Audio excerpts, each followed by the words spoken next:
নমস্কাৰ স্বাগতম জনাইছো মোৰ ইউটিউব চেনেললৈ আজি ভিডিঅ'ৰ বিষয়বস্তু লৈ আহিছো অসম জাতীয় বিদ্যালয়ৰ সপ্তম মান শ্ৰেণীৰ ইংৰাজী বিষয়ৰ লেসন নম্বৰ 10 আৰু লেসন নম্বৰ 11ৰ MCQ উইথ পাঠভিত্তিক প্ৰশ্ন উত্তৰ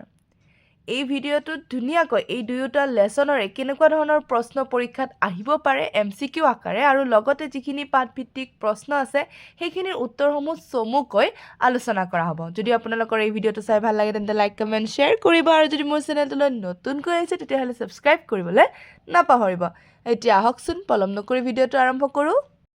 যিহেতু ইতিমধ্যে আমি বছৰিকীয়া পৰীক্ষাৰ ৰুটিন পাইছোঁ আৰু দ্বিতীয় দিনে আমাৰ সপ্তমমান শ্ৰেণীৰ ইংৰাজী বিষয়টো আছে তাৰ কাৰণে আমি প্ৰস্তুতি চলাবই লাগিব আৰু মই এতিয়া ধুনীয়াকৈ প্ৰথম লেসনটোৰ পৰা অৰ্থাৎ বছৰিকীয়া পৰীক্ষাৰ যিখিনি সিলেবাস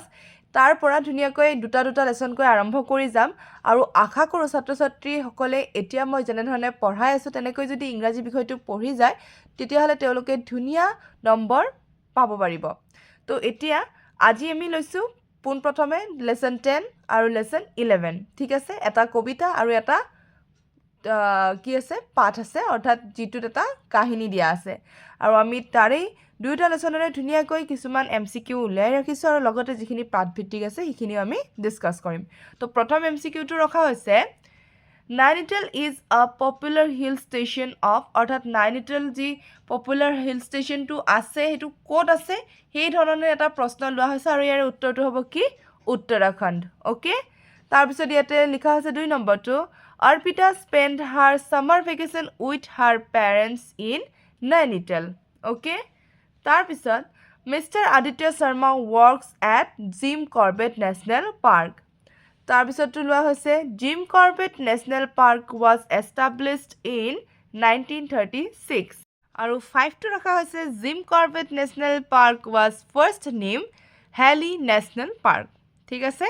6টো ৰখা হৈছে Jim Corbett was better known as a conservationist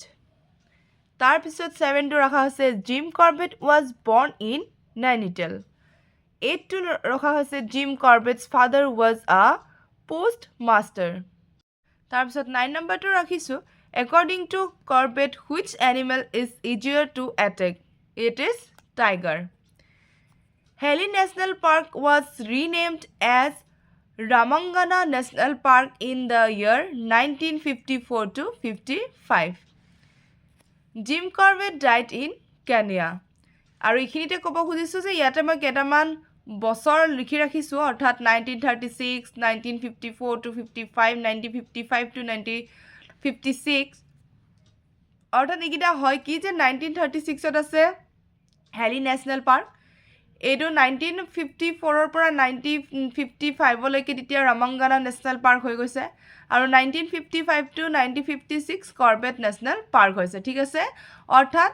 প্ৰথমে কি নাম আছিল হেলি আছিল তাৰ পিছত ৰামাংগানা হল আৰু তাৰ পিছত কি হল কৰ্বেট নেশ্যনেল পাৰ্ক হল ঠিক আছে এই কাৰণে এই গিটা বছৰ গিটা আমি ইয়াতে লিখি ৰাখিছো অৰ্থাৎ সন গিটা এই কাৰণে লিখি ৰাখিছো যাতে যেটো পৰীক্ষাত আহে আমি হেইটোৱে ধুনিয়াকৈ লিখিব পাৰো হ'ব তাৰ পিছত দিয়া হৈছে gym Corbett was born on 25th July 1875 তাৰ পিছত ৰখা আছে gym Corbett died at the age of 79 অৰ্থাৎ 79ত তেওঁৰ কি হৈছিল 79 বছৰ বয়সত তেওঁৰ মৃত্যু হৈছিল এতিয়া পাঠভিত্তিক প্ৰশ্নসমূহ মই ধুনিয়াকৈ উত্তৰসমূহ লিখি ৰাখিছো প্ৰশ্নসমূহ কিতাপৰ পৰা দেখাই দিম আৰু সেই হিচাপতে মই উত্তৰটো কৈ দিম কেনে ধৰণে আমি পৰীক্ষাত আহিলে লিখিব লাগিব এতিয়া প্ৰথম প্ৰশ্নটো দিছে what is Nainital and where is it তো ইয়াৰ উত্তৰটো হ'ব Nainital is a popular hill station and it is in the state of Uttarakhand ঠিক আছে এনে ধৰণে লিখিলে এটা স্ট্যান্ডাৰ্ড থাকে আমাৰ আনসাৰটোৰ তাৰ পিছত আমাক নেক্সট প্ৰশ্নটো সুধিছে Where does Mr. Aditya Sharma work আৰু ইয়াৰ উত্তৰটো হ'ব অৰ্থাৎ মিস্টাৰ আদিত্য শৰ্মাই কোট কাম কৰিছিল এটো সুধিছে আৰু ইয়াৰ উত্তৰটো হ'ব mister Aditya Sharma works at the Jim Corbett National Park তাৰ পিছত আমাক সিটো দিছে which is the oldest national park in India আৰু ইয়াৰ উত্তৰটো কি হ'ব Jim Corbett National Park is the oldest national park in India তাৰ পিছত আমাক ডি2 সুধিছে When and where was Jim Corbett born? Answer is Jim Corbett was born on 25th July 1875 in the town of Nainital. তাৰপিছত আমাক ইটো দিছে what was Corbett's father Corbett's father was a postmaster in Nainital তাৰপিছত আমাক F টো দিছে when and where did Corbett die answer to hobo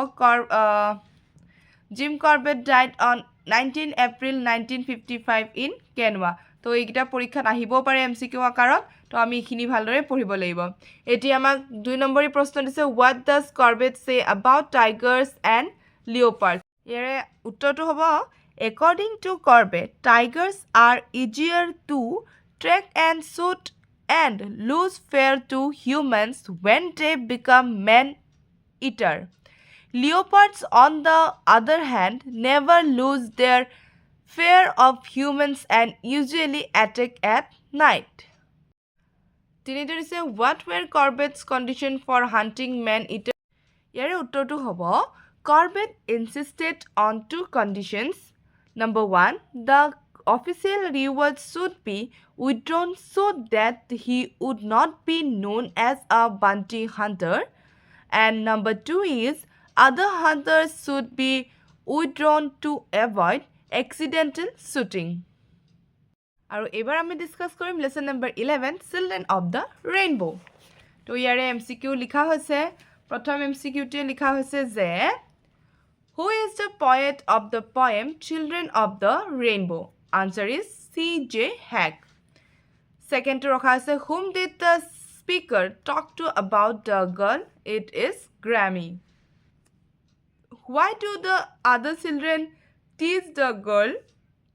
Answer is her skin color is different. Our MCQ kintu enuka dhoroner ahibo pare joa bosor enuka dhoroner ahisile je she is the nicest girl I have ever met and it's said to see her to yate ki hobo hetu hudibo pare ene dhorone to yate ami likhibo laibo frown I think she looks just beautiful her skin is dash dia ase to etu ami ki likhibo laibo chocolate brown okay eta chocolate brown ba frown ebila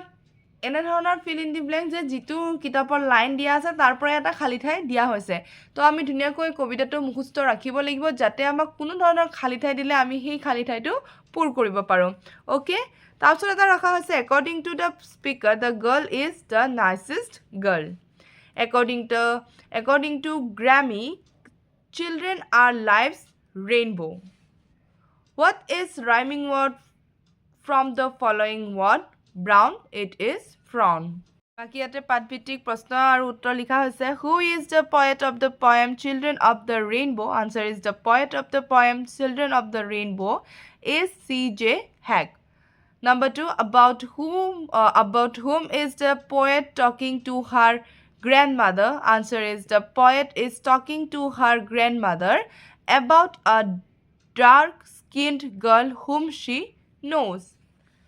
তাৰপিছত আমাক দিয়া হৈছে why do the other children tease the girl the other children tease the girl because her skin color is different তাৰপিছত আমাৰ next প্ৰশ্নটো উত্তৰ লিখা হৈছে প্ৰশ্ন দিয়া হৈছে যে what does the grandmother say about the children answer is the grandmother says that children are life's rainbow and that the color of the skin does not matter That's 5 number to likha hoise I think that's her frown what does the poet say in this line answer the poet says that the girl looks very beautiful she is the nicest girl she has ever met and it makes her sad to see the girl unhappy and frowning to ekhini asile ei duta lesonor MCQ আৰু পাঠভিত্তিক প্ৰশ্ন উত্তৰ আৰু লগতে এই প্ৰশ্ন কাকতখন যেতিয়া আমাৰ ধুনিয়াকৈ গুটেকিটা লেসন ডিসকাস কৰা হৈ যাব তেতিয়া আমাৰ যোৱা বছৰৰ প্ৰশ্ন কাকতখনত কি প্ৰশ্ন হাঙুৰ খাই আছিল আটাইবোৰ ধুনিয়াকৈ আলোচনা কৰা হ'ব হেহে আপোনালোকে প্ৰত্যেকটো ভিডিও ধুনিয়াকৈ চাব আৰু লগতে এটা লেসন এনে ধৰণে পঢ়িবলৈ চেষ্টা কৰিব তেতিয়া যিখিনি পৰীক্ষাত আহিব সেইখিনি ধুনিয়াকৈ কৰিব পৰা যাব তেন্তে আজিৰ কাৰণে থ্যাংক ইউ ফৰ ওয়াচিং